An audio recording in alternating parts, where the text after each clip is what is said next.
আচ্ছা বিজয়। হ্যাঁ ভাইয়া। মিরাজ, অনেক কিছু পাপ করলাম নাকি? হ্যাঁ ভাই। কম তো করলাম না। তো আমি কিন্তু একটা সিদ্ধান্ত নিয়েছি, আর আমি কালকে রাত থেকে কিন্তু নামাজ পড়া শুরু করছি। তো আশা হ্যাঁ করি ভাই, তোমরা এটা নামাজ আলহামদুলিল্লাহ পড়বা। ভালো খবর। আর একটা কথা বলি, তো আমি যখন নামাজ পড়তে গেছি তখন হুজুর কিন্তু একটা বয়ান দিছিল যে রাস্তাঘাটে যদি কখনো কোনো জিনিস যদি ফেলাইয়া থাকে ওইটা ওর জায়গায় থাক, তোমাদের ধরার দরকার নেই। কারণ ওইটা যদি ধরো তাহলে অনেক বড় গুনাহ হবে, আর আমরা অনেক গুনাহ করছি আর করতে চাই না, ঠিক আছে? অতএব মাথার ভিতরে এটা সেট করে রাখো যে এই ধরনের কাজ কি কখনো করা যাবে। টাকা থাকুক, স্বর্ণ থাকুক, যা কিছু থাকুক না কেন, আমরা দেখো কি না দেখার বান্ধবরা আমি চলে চলে যাবো। যাবো। ওকে, এই সমস্ত কাজ করা যাবে না, ঠিক আছে? আচ্ছা। আস্তাগফিরুল্লাহ। ছি ছি ছি, কি বুঝলাম তোর? থো থো এখানে থো। সুন্দর আছে জিনিস। থো। ছি, কি বুঝলাম এত কোন তো করে?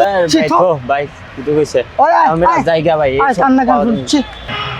ভাই ফোনটা দিলে কি ভালো হতো না? ভাই ফোনটা অনেক দামি আছিল। কি বুঝাইলাম তো করে? এটি কোন না কোন গরিবের ফোন, এটা নিলে তো তোরা বেটা কি ধ্বংস হয়ে যাবি।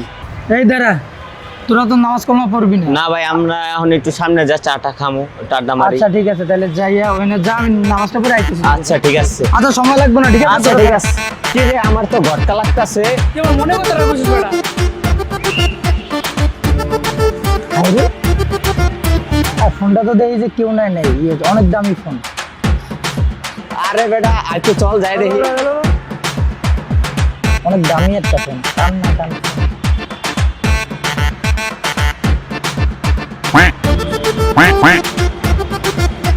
কি রে মামা হালাই তো পুরাই বন্ধ।